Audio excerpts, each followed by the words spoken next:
बड़ा ही सुंदर सौनकादिक ऋषियों के लिए यह प्रसंग श्रवण कराया और कहा 16,108 भगवान की पत्नियां थी। भगवान भोलेनाथ ने प्रसन्न होकर के और सबको वरदान दिया। तो पता है 10-10 पुत्र प्रत्येक रानी से 10-10 पुत्र, लाखों की संख्या हो रही है ना। आप जोड़ के बता दो। प्रत्येक रानी से 16,108 थी और सब से 10-10 पुत्र हुए, तो कितने हो गए? पढ़े लिखे लोग हैं ना, सब अच्छे पढ़े लिखे हैं, तो बता देना भैया, और शर्माना मत। भगवान की कथा है, इसमें शर्मने की क्या बात है? जो हमें आता है तो बताओ। देखो, आपकी तरफ से कुछ रिस्पांस मिलता है ना, तो हम भी समझते हैं कि हाँ, ये कुछ समझ रहे हैं, इनकी समझ में कुछ आ रहा है। कितने हो गए? बाबा बता रहे हैं कितने हो गए, पर समझ में नहीं आ रहा है।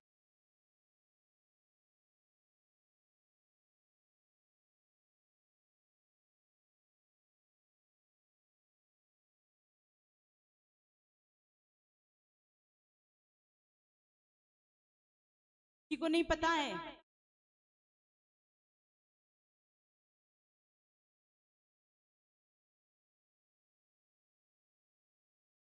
हे भगवान, कई भैंस पानी है, बताओ, 2 हो गए। 16,108 रानियां हैं, प्रत्येक रानी से 10-10 पुत्र हुए, तो कितने हो गए?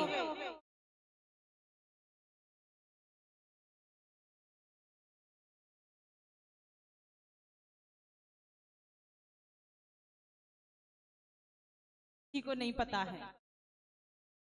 1,61,000 और कितने?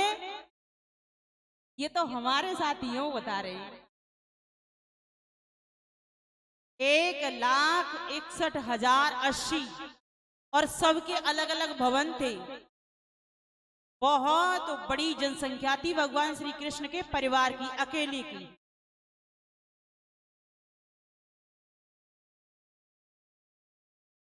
हल्ला मत मचाओ, बैठ जाओ आराम से। देखो, जहां आते जा रहे हैं और चुपचाप आकर के बैठते जाओ।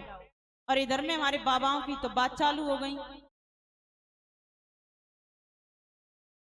बोलिए दुर्गा मैया की, हनुमान जी महाराज की, भैरव बाबा की। अब कोई बोलो मत, अच्छा नहीं लगता है ना बीच में, जब तुम्हारी अलग से पंचायत होती है, बुरा लगता है। फिर क्या होगा जब नाम लेकर के हम यहां से बोलेंगे? श्री सूत जी महाराज ने शौनकादिक ऋषियों से ऐसे प्रसंगों को श्रवण कराया और कहा है, बोले भगवान विष्णु की अपेक्षा शिव की श्रेष्ठता ज्यादा है, ऐसा कहने लगे। लेकिन समझना, शिव और भगवान विष्णु ब्रह्मा, इनमें कोई भी अंतर नहीं है, एक ही है तीनों, एक ही शक्ति है, एक ही तत्व है।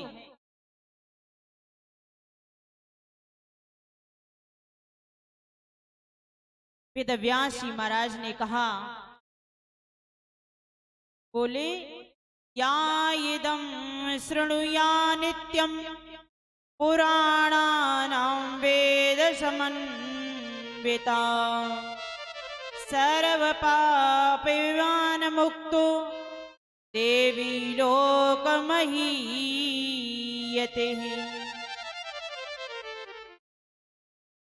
कहते हैं द्वारकापुरी में भगवान बहुत बड़ा परिवार था, सबके अलग अलग भवन थे, बड़े सुंदर उन भवनों में वो वास करते हैं। लेकिन उसी कुल में जहां पर भगवती की उपासना होती है, जिस कुल में जन्म लेने में और बहुत बड़ी सुगमता होती है, जहां पर मां भगवती आदि शक्ति का अंश स्वरूप जितने पुत्र हैं वो भगवान को आकर के मां भगवती ने समय समय पर आशीर्वाद प्रदान किया है और उनको बार बार संभाला है। जैसे ही उनके जीवन में किसी भी प्रकार का जब विधान आता है, मां भगवती प्रसन्न होकर के और उन्हें संभालती हैं। मां भगवती को अपने जीवन की डोरी सौंप रखी है, क्योंकि जिस समय भगवान श्री कृष्ण का प्रागट्य हुआ था, उसमें नामकरण संस्कार करवाया, तो उस समय भी मां भगवती की यज्ञ का आयोजन किया था। बार बार पर जब जब व्यक्तियों के जीवन में संकट आता है, तब तब मां भगवती का आश्रय लेते हैं और मां तत्क्षण उनकी कामनाओं को पूर्ण करती हैं। जन्मेजय ने भगवान वेदव्यास के मुख से इन प्रसंगों को सुना और उनके मन में अनेक संशय उत्पन्न हो गए।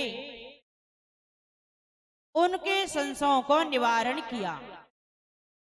श्री कृष्ण और भगवान नारायण, इनमें कोई अंतर नहीं है कि ये भगवान नारायण के अंश ही हैं, जो भगवान श्री कृष्ण कहलाए द्वापर युग में बार बार अवतार लेते रहते हैं। इन्होंने जामवती के कहने पर भगवान भोलेनाथ की आराधना की थी, लेकिन अन्य लोग सोच रहे थे कि ये भगवती की आराधना कर रहे हैं, तो क्या इनके अंदर इतनी शक्ति नहीं है, इनके अंदर इतनी पावर नहीं है, जो खुद भी तो ऐसा वरदान दे सकते हैं, आशीर्वाद प्रदान कर सकते हैं, उन्हें पुत्र की प्राप्ति हो जाए।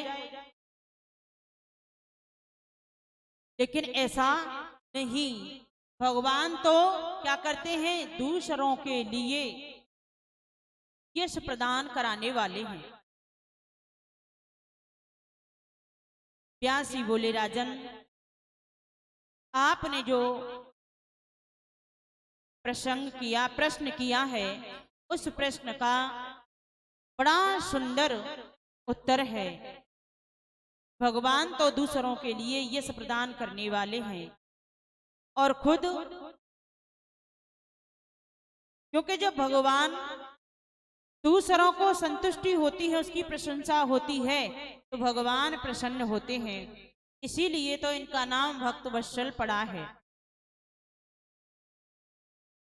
परम ब्रह्म परमात्मा सबके ईश्वर हैं, ये तो अनादि है, इनका कोई ना आदि है ना कोई अंत है। भगवान नारायण जागृत स्वप्न सुषुप्ति तीनों अवस्थाओं में रहते हैं, अतः वो चैतन्य स्वरूप हैं। श्री कृष्ण और विष्णु, जो श्री कृष्ण है ना, वो 8वीं संतान है मैया देवकी की। जो ओम शब्द है ना, उसका बड़ा विलक्षण व्याख्या की है वेदव्यास जी महाराज ने और कहा, बोले जो ओ शब्द है वो विष्णु का प्रतीक है, केवल ओ। ये क्या है, भगवान नारायण का प्रतीक है, इसी में मां मिला दिया, यानी भगवान शिव का बोधक हो गया। और अर्ध मात्रा ऊपर जो होने वाला चंद्र आकार है ना, जो बिंदु है, उसे कहते हैं भगवती जगत जननी जगदम्बा का स्वरूप है। तो भगवान विष्णु, भगवान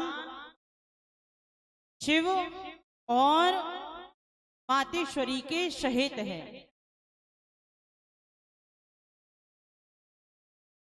एक दूसरे से श्रेष्ठ हैं, दोनों में कोई भी अंतर नहीं है, एक दूसरे की बढ़ चढ़कर हैं दोनों, और साथ में मां भगवती भी हैं। आगे और भी इस ओम शब्द का अर्थ आएगा। एक जगह देवी भागवत का पाठ चलता था, देवी भागवत महापुराण का पाठ होता। एक सेठ जी थे, उनका नियम था कि प्रत्येक नवरात्रियों में दुर्गा सप्तशती का पाठ करवाते थे। प्रत्येक नवरात्रियों में दुर्गा पाठ होता। कुछ समय बाद पाठ चलता रहता, पूजा चलती रही, लेकिन उनकी पत्नी खत्म हो गई। पत्नी खत्म हो गई, तब कहा कि मैं तो मां भगवती का इतना बड़ा भक्त हूं, फिर भी मेरी पत्नी खत्म हो गई, ऐसा क्यों हुआ।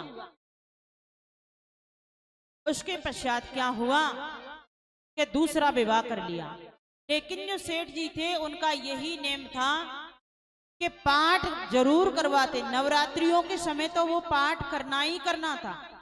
जो 4 नवरात्रियां आती हैं, चारों नवरात्रों में 2-4 साल तक पाठ चलता रहा। उसके पश्चात दूसरी पत्नी भी खत्म हो गई। अब कहने लगे, भगवान ये तो बहुत बुरा हो गया मैया, मुझे नहीं पता था, मैं तो आपका इतना बड़ा भक्त हूं और आप ऐसा क्यों करती हैं। मेरे ऊपर कृपा तो करती नहीं, मेरी पत्नी खत्म हो जाती है, मैं क्या करूं। किसी ब्राह्मण को बुलाया, जो जानकार ब्राह्मण था, विद्वान था, उसको बुला करके कहा, बोले पंडित जी महाराज मैं बड़ा परेशान हूं, मैं मैया का पाठ करवाता हूं, लेकिन मेरी एक पत्नी खत्म हो गई, अब दूसरी भी हो गई, ये बहुत बुरा हो गया।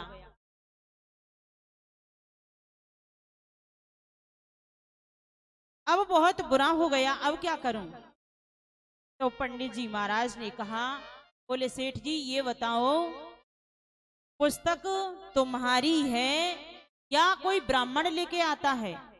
बोले नहीं पंडित जी महाराज, जो पुस्तक है ना वो तो मेरी है,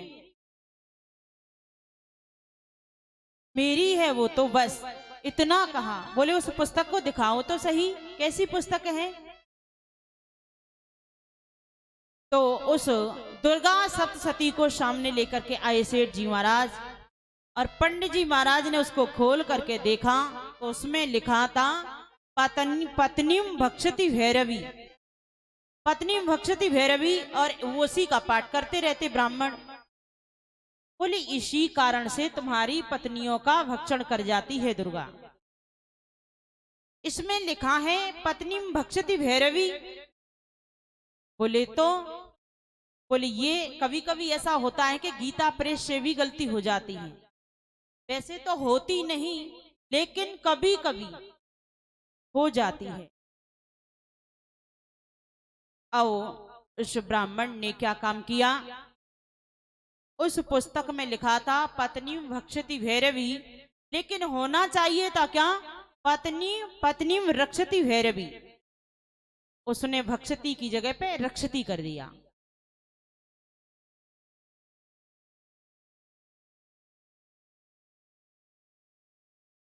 रक्षति लिख दिया और फिर उसके बाद में पाठ चालू कर दिया। जब पाठ चला, बोले अब देखना कैसे मरती है तुम्हारी पत्नी, कैसे भक्षण होता है इसका। बहुत समय तक पाठ चलता रहा लेकिन फिर कुछ भी नहीं हुआ।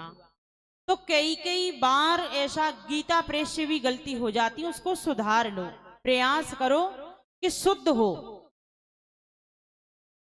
कुछ लोग तो कहते हैं कि ये दुर्गा का मंत्र ही गलत है। अरे ऐसे ऐसे विद्वान आते हैं यहाँ, जो क्लीन शब्द है ना उसको कहते हैं अरे ये तो भक्षण करने का अर्थ है। बताओ भक्षण करना है, वो साक्षात काली का स्वरूप है। क्लीम शब्द है जो, वो साक्षात काली है। ऐं ह्रीं, ऐं माने मां सरस्वती, ह्रीं माने मां लक्ष्मी, अक्लीम माने साक्षात मां काली। तीनों देवियों का ही तो ये मंत्र है। और जो कल बता रहे थे वो महापुरुष, अगर उनके मन में कोई शंका हो तो जाम ठहरे हैं, वहां आकर के हमारे पास आ जाए, जो उनके मन में शंका हो तो। ये तीनों देवियां हैं और इसमें समाई हुई हैं इसी मंत्र के अंतर्गत। जैसे महा सरस्वती, महालक्ष्मी और महाकाली। कभी वैष्णो देवी गए हों तो तीनों जो पिंडियों का स्वरूप है ना, वो तीनों देवियां यही हैं। आज कौन सी देवी का दिन है पता है तुमको? किसी को पता है आज कौन सी देवी का दिन है? प्रथम शैलपुत्री च, द्वितीय ब्रह्मचारिणी, तृतीय कुष्मांडेति, चतुर्थकम मातृकम, पंचमम स्कंदमातेति, षष्ठम कात्यायनी च। प्रथम शैलपुत्री, द्वितीय ब्रह्मचारिणी, तृतीय कुष्मांडे। आज कौन सा है? षष्ठम दिवस है। षष्ठम कात्यायनी च, आज छठवां दिन है। मां कात्यायनी का पूजन है। वैसे एक ही शक्ति है लेकिन अलग अलग प्रकार से सभी देवियां बताई हैं।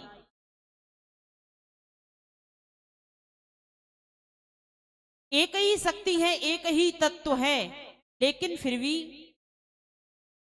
लक्ष्मी, सरस्वती, काली सबके अलग अलग स्वरूप हैं और अलग अलग पूजा होती है।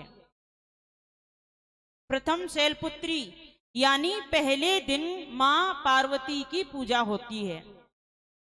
प्रथम शैलपुत्री च, द्वितीय ब्रह्मचारिणी, दूसरे दिन मां ब्रह्मचारिणी की पूजा। तृतीय कुष्मांडा की पूजा है। और क्योंकि तत्व तो एक ही है लेकिन फिर भी तो होता है ना।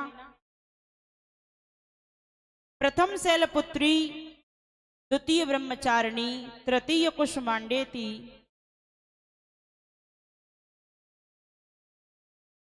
तृतीय चंद्र घंटेति कुष्मांडेति, चतुर्थकम, तृतीय चंद्र घंटेति कुष्मांडेति, चतुर्थकम, पंचमम स्कंद मातेति, षष्ठम कात्यायनी च, सप्तम कालरात्रि महागौरी चाष्टमम, नवमम सिद्धिधात्री च, नवदुर्गा प्रकीर्तिता। आज उसी मां का दिन है। कौन सी का पता है? जिस मां का गोपियों ने पूजन किया था, मां कात्यायनी का, जो प्रातः काल यमुना जी में स्नान करती और फिर मां काली का पूजन, मां कात्यायनी का पूजन करती। भगवान श्री कृष्ण को पति रूप में वर्णन करना चाहती थी।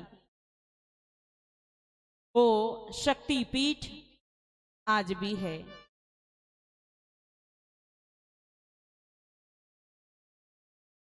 जो हमारी बहन है, जो बेटियां हैं, वो अपने मन पसंद का वर प्राप्त करना चाहती हैं, तो उनके लिए एक उपाय है, एक मंत्र है, उसको जपो तो अवश्य ही जिसको पति रूप में वर्णन करना चाहती हैं तो कर लेंगे। लेकिन ऐसा नहीं कि इस मंत्र को गलत जगह पर प्रयोग करें, ऐसा नहीं है। कात्यायनी महामाये, महायोग निधीश्वरी, नंद गोपसुतं देवीं पतिं मे कुरुते नमः। इस मंत्र का अगर जाप करें, इसका अनुष्ठान भी बहुत बड़ा होता है। तो पति जैसा चाहे वैसा प्राप्त कर सकती हैं। हमारे भाइयों के लिए भी है। दुर्गा सप्तशती में एक मंत्र है, वो भी चाहते हैं ना कि हमें अपने मनपसंद पत्नी मिल जाए। तो अनुष्ठान करवाना, ब्राह्मणों को बुला करके उनको खूब दक्षिणा देना, तो समझ लेना कि उनके पसंद की पत्नी मिल जाएगी। मंत्र है पत्नी मनोरमा देही मनोव्रतानुसारिणी। इस मंत्र का जाप करें तो अवश्य ही मनपसंद पत्नी मिल जाएगी।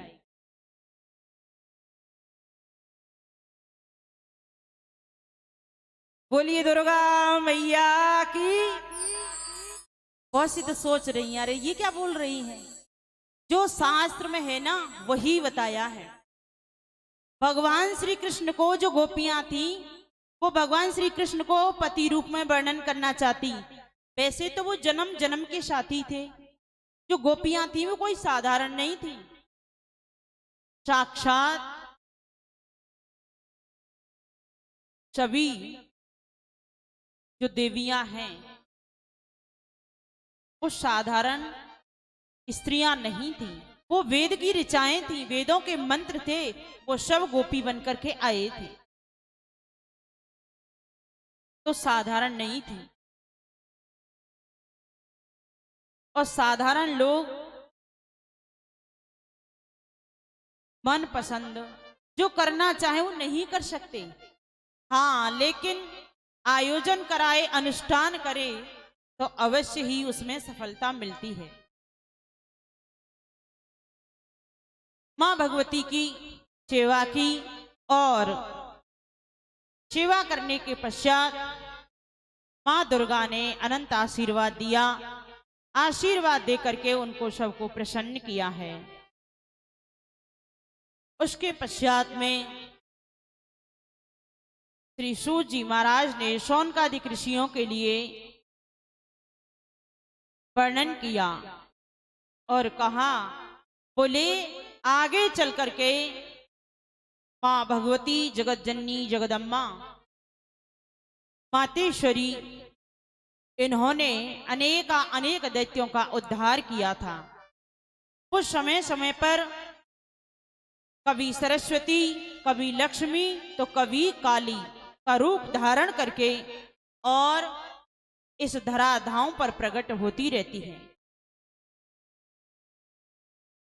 इस धराधाम पर प्रकट होती रहती हैं अपने भक्तों की रक्षा करने के लिए। ऐसा नहीं कि नवरात्रों में ही दुर्गा की पूजा अर्चना की जाए। मां की तो पूजा कभी भी कर सकते हैं, कभी भी ऐसा नहीं है कि उनके लिए, लेकिन ये एक विशेष बना दिया है। मां की पूजा तो हमेशा कर सकते हैं। बोली दुर्गा मैया की। श्री सूत जी महाराज ने शौनकादिक ऋषियों के लिए प्रसंग श्रवण कराया और कहा, बोले अब आगे बड़ा भयंकर एक राक्षस था, उसका मां भगवती ने किस प्रकार से उससे युद्ध किया है, किस प्रकार से उसको परास्त किया। उसका नाम है महिषासुर। महिषासुर के जन्म का प्रसंग मैं आपको श्रवण कराता हूं। श्री सूत जी महाराज ने शौनकादिक ऋषियों के लिए इस प्रसंग को श्रवण कराया। व्यास जी बोले, राजन आप सावधान होकर के सुनिए, मैं विस्तार के साथ उनके चरित्र का वर्णन करता हूं। शांत चित्त होकर के आप इस भगवती की कथा को सुनो और मां भगवती आप पर हमेशा कृपा बनाए रखे। तब जो महेशी का पुत्र था, किस प्रकार से इसका जन्म हुआ। नाम तो हो गया इनका महिषासुर, लेकिन इनका जन्म कैसे हुआ, इस प्रकार से विस्तार पूर्वक उनका वर्णन किया है। महेश नाम का एक दानव था, सुमेरु पर्वत पर पहुंचा। वहां उन्होंने 10,000 वर्ष तक कठिन तप किया। तप को देख करके देवता भी आश्चर्य में पड़ गए। उसकी तपस्या से जगत कर्ता ब्रह्मा जी प्रसन्न हो गए और हंस पर सवार होकर के उनके सामने प्रकट हुए। बोले, हे धर्मात्मा, जो इच्छा हो सो वर मांग लो, मैं तुम्हारी सेवा से बड़ा ही प्रसन्न हूं। क्या कामना है तुम्हारे मन में, जो भी हो उसे बताओ, मैं अवश्य ही पूर्ण करूंगा। ब्रह्मा जी ने ऐसा कहा, इस संसार में जितने भी दैत्य हुए हैं, यहां पर जन्म लिया है, उनका मरना तो निश्चित है। क्योंकि जातस्सु ध्रुवो और मृत्यु सुध्रुवः, जिसमें जन्म लिया है उसकी मृत्यु निश्चित है, उसको कोई टाल नहीं सकता। उसको कौन टाल सकता है। महिषासुर बोला, जब किसी पुरुष से मुझे भय नहीं है, मेरा पुरुष तो क्या कर पाएंगे, मेरा बाल भी बांका नहीं कर सकते, तो फिर और मुझे मार ही कौन सकता है, और मुझे कौन मारेगा। मैं किसी के हाथों से ना मरूं, मैं तो यही चाहता हूं। तब ब्रह्मा जी ने कहा, हे दैत्यराज, जब भी आपकी मृत्यु होगी तो किसी स्त्री से ही होगी, पुरुषों के हाथों से तुम्हारी मृत्यु नहीं होगी। जन्मेजय ने प्रश्न किया, महिषासुर किसका पुत्र था, उसको मैसी का रूप कैसे मिला, वह इतना बड़ा बलवान कैसे हो गया, मेरे मन में ये प्रश्न है, आप इनका समाधान करो, उनका समाधान करो। श्री सूत जी महाराज ने कहा, बोले, एक धनु नाम का दैत्य था। धनु नाम का दैत्य था, उसके यहाँ रंभ और करम्ब नाम के 2 पुत्र हुए थे। रंभ और करम्ब, ये दोनों पुत्र हुए थे। ये संसार में इनका बड़ा प्रभाव था। दोनों के कोई संतान नहीं थी। वह दोनों पुत्र प्राप्ति के लिए कठिन तप करने लगे। करम्ब प्रातः काल ठंडे जल में खड़ा होकर के और ध्यान करता रहता। अनेक वर्ष तक उसने कठोर तप किया। रंभ भी एक दिन क्या कि नदी में स्नान करने के लिए गया और वहीं पर पहुंच गया कौन, इंद्र। इंद्र ने देख लिया कि इतना बड़ा कठोर तप कर रहा है, ये बच्चों को पीछे कर दें तो अच्छा है।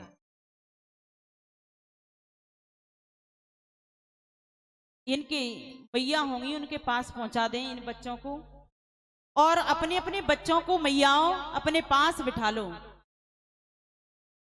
यहाँ के फ्री है जामे, तुम तो निश्चिंत है के बैठ जाए, घर में बालक चैन ना लेन दे, यहाँ जहाँ खेल रहे हो आ खेलन दो।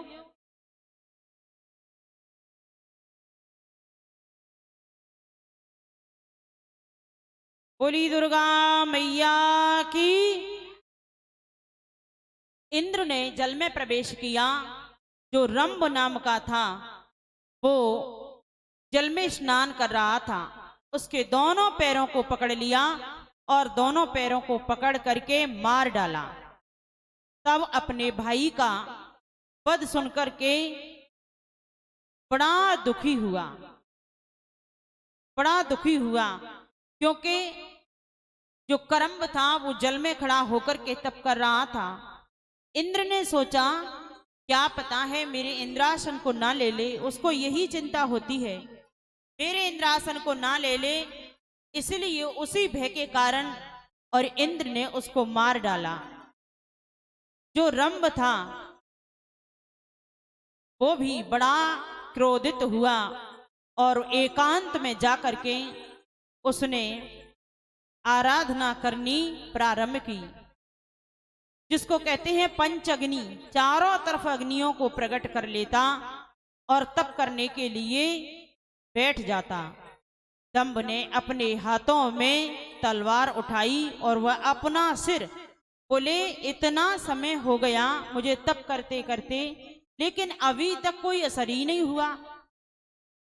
यज्ञ भगवान अग्निदेव प्रकट नहीं हुए हैं, तो मैं अब इस शरीर को रख करके क्या करूंगा। अपने एक हाथ से केशों को पकड़ लिया कसके और दूसरे हाथ से तलवार उठा करके अपने सिर को काटने लगा। जैसे ही काटने को लगा, क्योंकि दैत्य होते ही ऐसे जिस चीज को ठान ले उसको करते हैं। उसी समय ब्रह्मा जी प्रकट हुए और कहा, बोले तुम्हारा कल्याण हो, लेकिन तुम ये क्या कर रहे हो, ये नहीं करना चाहिए। अरे शरीर के अंग कोई घास फूस तो है नहीं जो एक बार काट दिया फिर दोबारा उग आएगा। ऐसा तुमको नहीं करना चाहिए। बहुत समझाने का प्रयास किया लेकिन नहीं माने। बोले नहीं, अग्नि देव तो प्रकट होते ही नहीं है, अब मैं इस शरीर को रख करके भी क्या करूंगा, इससे से मैं बिना शरीर के अच्छा हूं। बोले आत्महत्या करना बहुत बड़ा पाप है, बहुत बड़ा अपराध है। दैत्यराज, तुम अपना ही सिर क्यों काटना चाहते हो, तुम बहुत नासमझ हो, तुमको ऐसी धृष्टता नहीं करनी चाहिए। तुम्हारा कल्याण हो, जो इच्छा हो सो वर मांग लो और मरो मत। मरने पर तुम्हारा कोई प्रयोजन सिद्ध नहीं होगा, क्योंकि मरी गए तो फिर किसने देखा है। मरने के बाद में तुम्हारा कोई प्रयोजन सिद्ध नहीं होगा। इसके पश्चात श्री सूत जी महाराज ने कहा, हे शौनकादिक ऋषियों, जो रंभ है उसने कहा, बोले मुझे और कुछ नहीं चाहिए, लेकिन एक मैं आपसे वरदान चाहता हूं। बोले क्या, जो मांगेंगे मैं वही दूंगा, क्योंकि ब्रह्मदेव के भक्त तो बहुत कम होते हैं ना। राक्षसों को देखो, दैत्यों को देखो तो ब्रह्मदेवाय नमः, ब्रह्मणे नमः एक पैर से खड़े हो जाएंगे। देवता लोग तो बहुत कम भजन करते हैं। किसका? ब्रह्मा जी का। कभी भगवान भोलेनाथ का, जो ऐसे हैं कि उनको अपना भी होश नहीं रहता और वरदान दे देते हैं कि मुझे ही कहीं मारने के लिए तैयार ना हो जाएं। ऐसा भी उनको होश नहीं रहता है। ब्रह्मा जी बड़े प्रसन्न होते हैं, मेरा कठोर तप किया है इन्होंने और इनको तो मैं अवश्य ही वरदान दूंगा। देखो, मरने के पश्चात क्या होता है, भूत प्रेत पिशाच बन जाएंगे। भूत प्रेत पिशाच बन गए तो क्या करेंगे, पड़े रहेंगे। और किसी के शरीर में अगर आ गए, कहते ना भूत लग गया, उसको प्रेत लग गया, ब्रह्म राक्षस लग गया, अगर किसी को आ गए ना तो पता नहीं, कोई तो मिर्ची खिलाएगा, कोई आंखों में डालेगा, कोई नाक में डालेगा, और कोई कोई उसके साथ में ऐसा व्यवहार करते हैं, इतनी मार पड़ती है, बताते हैं, चिल्लाते हैं, चीखते हैं। और देखो मेहंदीपुर बालाजी में ही बाबा छोड़ दे, बाबा छोड़ दे चिल्लाते रहते हैं ना। तो भूत प्रेतों की बहुत बुरी दिशा होती है। कोई तो क्या करता है, उसको उतारा और बोतल में पैक किया और कहीं गया तो गड़वा देते हैं या फिर बहा देते हैं। भूत प्रेत बनने के पश्चात में कितने कष्टों को उठाना पड़ता है। भूखे प्यासे मरते रहते हैं, ना अपने मन की बात को किसी से कह सकते हैं, ना सुन सकते हैं। तो मरने के बाद इतना कष्ट होता है। और पता है, आयु भी भूत प्रेतों की बहुत बड़ी आयु है। मानव जीवन में किसी भी प्रकार से हम उस परेशानियों को सहन कर लेंगे, लेकिन उन परेशानियों का हल भी तो है, समस्याओं का समाधान भी तो होता है। अपने मन की बात को एक दूसरे से कह देते हैं ना, तो मन हल्का हो जाता है। लेकिन भूत बन गए, मर गए तो क्या करेंगे? कई जगह हमने देखा है, किसी ने फांसी लगा ली, किसी ने जहर खा लिया, तो क्या करेंगे? उस शरीर को, स्थूल शरीर को नष्ट कर देंगे, लेकिन जो सूक्ष्म शरीर है वो तो रहेगा। और भूत प्रेत पिशाच बनके जगह जगह पर गाली खाएंगे, डंडा खाएंगे, ना खाने को मिलेगा ना पीने को मिलेगा। इसीलिए कभी भी मैयाओ और भैयाओ, आत्मा हत्या करने का प्रयास कभी भी ना करना, क्योंकि बड़ी कृपा हुई है तब जाकर के हमको ये मानव शरीर मिला है। और उस मानव शरीर को समय सबका आता है। ऐसा नहीं है कि अजर अमर हो गए, हम कभी मरने वाले है ही नहीं, ऐसे ही रहेंगे, तो ऐसा भी नहीं है। एक दिन मृत्यु सबकी होनी है, लेकिन काल से मृत्यु हो तो बात दूसरी है। अपने शरीर को ही अपने हाथों से मार डालते हैं, काट डालते हैं, कि बहुत बड़ा पाप है, अपराध है। कभी भी ऐसा सोचना भी नहीं चाहिए कि हम अपने हाथों से किसी को मारें या अपने आप को ही नष्ट करें। जो हमने पाप किया उसके कारण हम अगर मर रहे हैं तो ध्यान करना, जो पाप है हमारा कम नहीं होगा और 10 गुना होकर के हमें भोगना पड़ेगा, 10 गुना हो जाएगा। और भोगने से ही उसकी निवृत्ति होती है। कहते हैं ना, इस जीवन से तो मर जाए तो ही अच्छा है, लेकिन मरने के बाद क्या होगा? पुनः जन्म होगा और भूत प्रेत योनियों में तो भटकते ही रहेंगे। फिर उसके पश्चात भी पूर्व जन्म होगा, और जन्म होने के बाद में फिर वो पहले कष्ट नहीं था, उससे 10 गुना और हो जाएगा, उसको भोगेंगे, तब जाकर के उसकी निवृत्ति होगी। श्री सूत जी महाराज ने शौनकादिक ऋषियों के लिए समझाया बुझाया, और अगिन देव के समझाने पर सांत्वनापूर्ण वचनों को सुनकर के रंभ ने अपने केशों को छोड़ दिया और बोला, हे देवर, यदि आप मुझे नहीं रोकते तो आज मैं अपने इस शरीर को, इस सिर को अलग कर देता। इसके पश्चात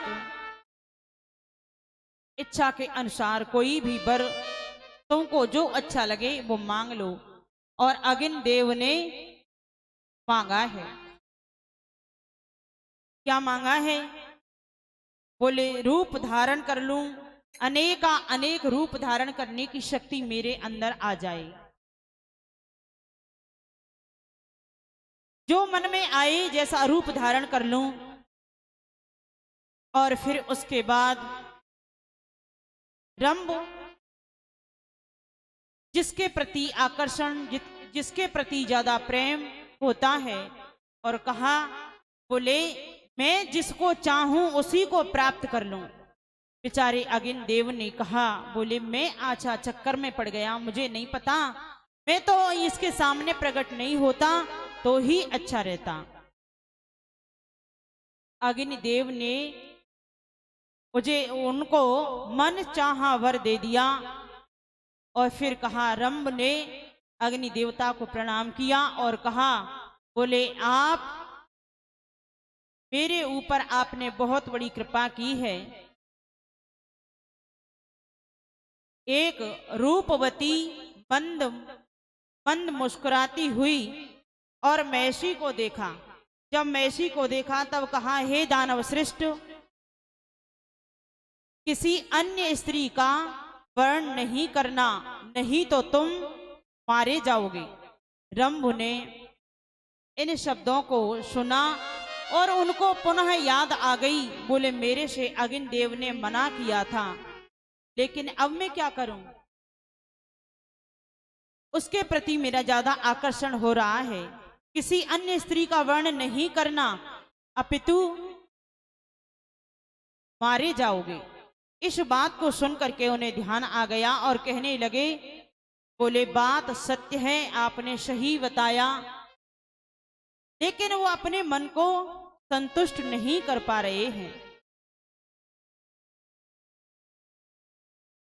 जब मैसी ने देखा कि उनके पति का शरीर बड़ा दुर्लभ हो गया है, बड़ा जर्जर हो गया है, और क्या मुझे मेरे पति को मार डालेंगे, मेरा ही अपने साथ में विवाह कर लेंगे, मुझे ऐसा लग रहा है। इस प्रकार से वो अपने आप को संभालने लगी और उसको बड़ा संकोच होने लगा। रंभ भी चिंता के बीच में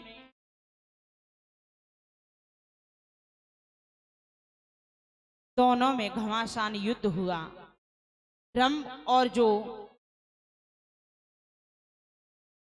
मैसी का पति था मैसा, वो दोनों में युद्ध हुआ। ऐसा घमासान युद्ध हुआ कि जो मैसा था वो युद्ध में मारा गया। सिंहों से एक दूसरे पर प्रहार कर रहे हैं। वो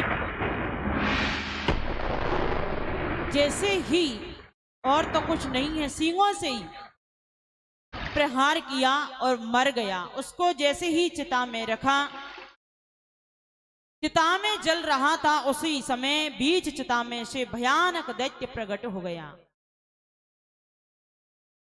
भयानक दैत्य प्रकट हो गया। आगे चल करके वही संसार में रक्तबीज के नाम से प्रसिद्ध हुआ है। वो रक्तबीज के नाम से प्रसिद्ध हो गया क्योंकि चिता से प्रकट हुआ था। चिता से प्रकट होने वाला महेश भी बड़ा बलवान था। सभी दानवों ने मिलकर के महिषासुर का राज्य अभिषेक किया। इस प्रकार रंभ से महिषासुर तथा बलशाली रक्तबीज उत्पन्न हुआ, जो किसी से परास्त नहीं होने वाला था। महिषासुर का देवताओं के साथ में फिर युद्ध हुआ है। इस प्रकार महिषासुर ने संपूर्ण जगत को अपने बस में कर लिया। पृथ्वी पर उसी का राज्य प्रसिद्ध हो गया। वह निर्भय होकर के राज करने लगा। उसने अपना सेनापति बनाया है ताम्र को। जो ताम्र नाम का राक्षस है, दैत्य है, उसी को बनाया अपना सेनापति, कोषाध्यक्ष पद पर नियुक्त कर दिया उसको। उसके पास 10,000 सेना थी। जो पुराने राजा थे महिषासुर के अधीन हो गए, क्योंकि इतना बलशाली था और दैत्य था। जिस राजा पर चढ़ाई कर देता वह राजा बेचारे परेशान हो जाते और उसी के अधीन हो जाते। इसी के प्रभाव से संपूर्ण पृथ्वी को अपने वश में करके महिषासुर स्वर्ग पर अधिकार जमाने की बात सोचने लगा कि अब तो स्वर्ग को भी मैं अपने बस में, अपने अधीन करना चाहता हूं।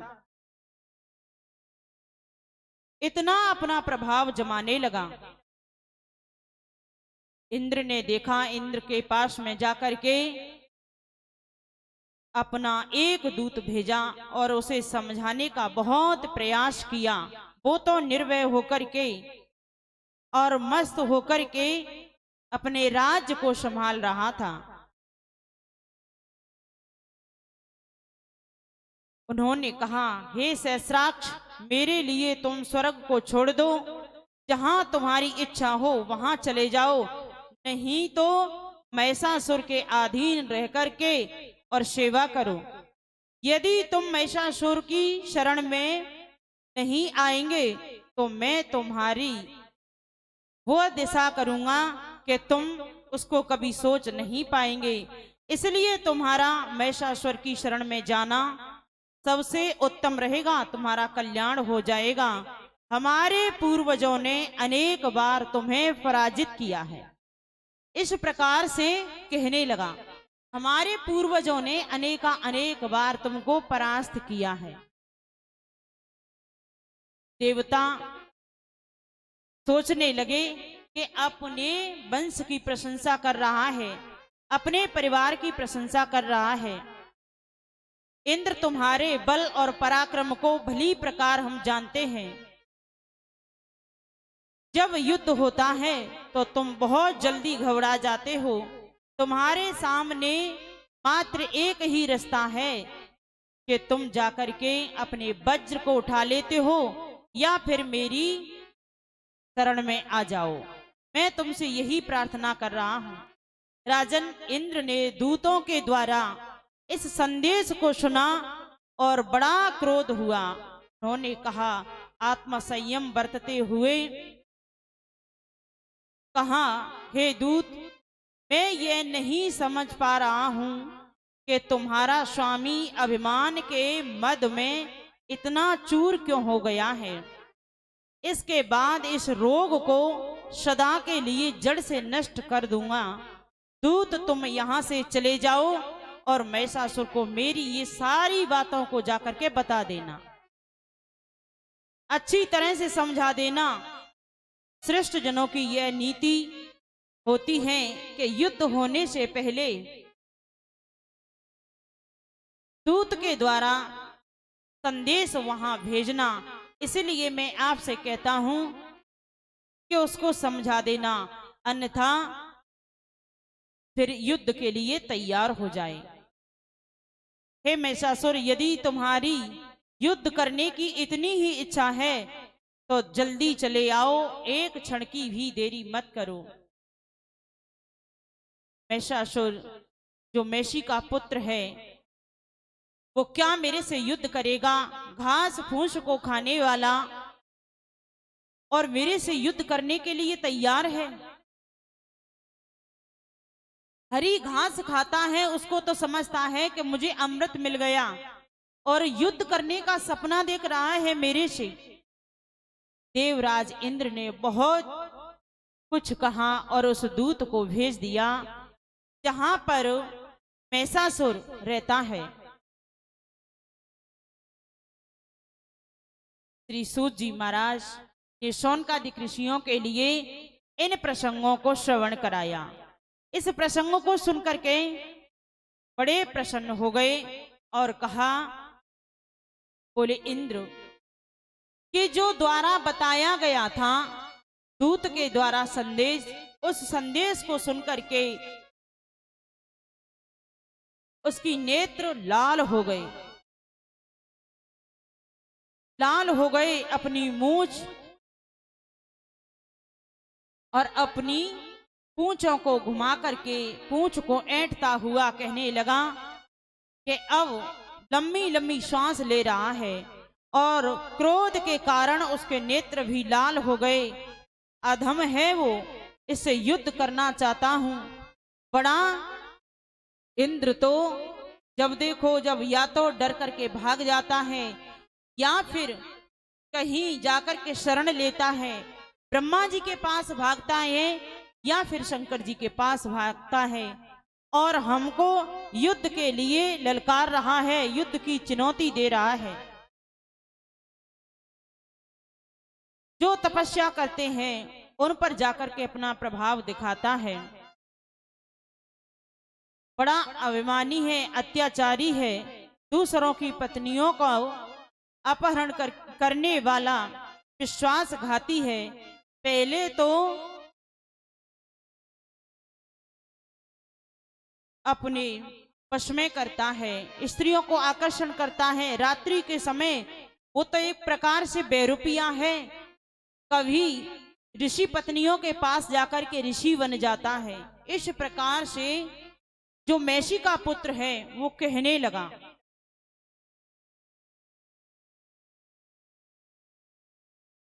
भगवान नारायण वो कौन से कम हैं, वो भी तो कपट के पिटारे में बंद रहने वाले हैं। देखो, जब जब हमारे जो पूर्वज हैं वो तप करते हैं तो किसी न किसी रूप में आकर के उन्हें परेशान करने का ही काम है उनका। हिरणाक्ष था, उन्होंने तप किया तो उस समय 12 का रूप धारण करके और उनका उद्धार कर दिया। दूसरी बार जो प्रहलाद जी थे, उनके पिता हिरण्याकश्यपु, उन्होंने कठोर तप किया था, कठिन तपस्या की। और जब तपस्या कर रहे थे तो वहां जाकर के एक बार तो तोते का रूप धारण करके नारायण नारायण का उच्चारण करने लगे, ताकि ये हमारा ही भजन करे। ऐसा डरपोक है ये तो, देवताओं पे भजन होता नहीं है। हमारे पूर्वज कठोर तप करते हैं, उनके कठोर तप में जाकर के विवधान डालने का ही काम है इसका। इस प्रकार से लाल पीला हो गया और उनको कहने लगा। कभी तो शूकर का रूप धारण करता है तो कभी कभी सिंह का रूप धारण करता है। अरे वो तो एक प्रकार का बेरुपिया है। इस प्रकार से अपने शब्दों को बोलने लगा। इंद्र, वरुण, कुबेर आदि उन सब को हम जीत लेंगे, स्वर्ग पर अपना ही अधिकार जमा लेंगे। अब हम लोगों को यज्ञ का हिंसा यज्ञ करेंगे, उसमें सोमरस पीने को मिलेगा। इस समय की प्रतीक्षा करो, अप्सराएं हमारे सामने नाचेंगी। हे दानवों, दानवर, इस प्रभाव के कारण देवता तो मुझे कोई भी नहीं मार सकता। देवताओं की तो बात ही अलग है, मुझे कोई भी नहीं मार सकता। अहंकार भरे शब्दों में और कहने लगा अपने दूत से। जब दूत ने इन समस्त प्रसंगों को सुना तो कहा, बोले आप सही कह रहे हैं, आपके समान बलशाली कौन है? आपको परास्त करने वाला कौन है? कोई नहीं परास्त कर सकता आपको तो। और उनको बढ़ावा दे रहे हैं और बढ़ावा दे रहे हैं। वो अहंकार के मारे फूलता जा रहा है। और स्त्री मेरा कुछ कर ही क्या सकती है? ना मुझे देवता मार सकते हैं और कोई दैत्य है ही नहीं मारने वाला। ब्रह्मा जी का कहना है, यदि तुम्हारी मृत्यु होगी तो किसी स्त्री के हाथों से होगी, तो वो स्त्री मेरा बाल भी बांका नहीं कर सकती। स्त्री क्या करेगी? जब मुझे बड़े बड़े योद्धा ही नहीं मार सकते तो स्त्री क्या कर सकती है? अपने अहंकार भरे शब्दों में अहंकार बस बोल रहा था, इतना मध में अंधा हो गया था। श्री सूत जी महाराज ने शौनकादिक ऋषियों के लिए इस प्रसंग को श्रवण कराया। इधर में वेदव्यास जी महाराज ने जन्मेजय के लिए इस प्रसंग को श्रवण कराया है।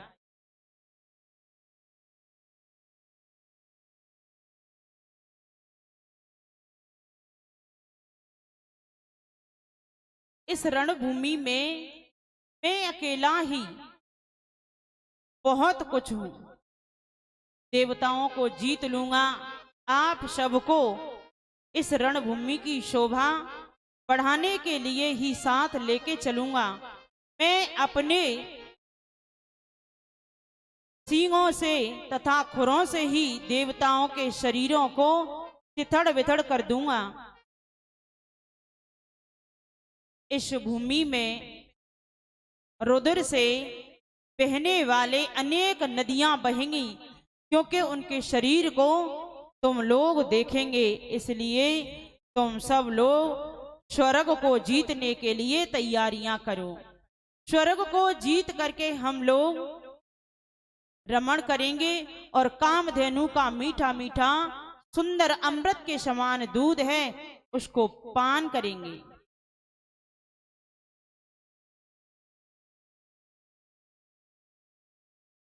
अमृत के समान दूध है, उसको पान करेंगे, जो अमृतता प्रदान करने वाला है। और गंधर्व अनेक प्रकार के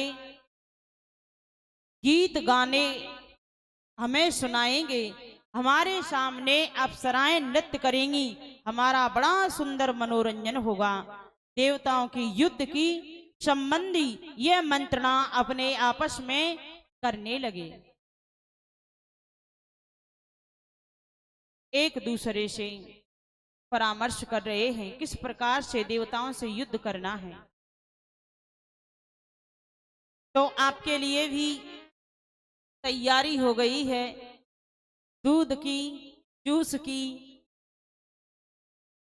ठीक है। तो आप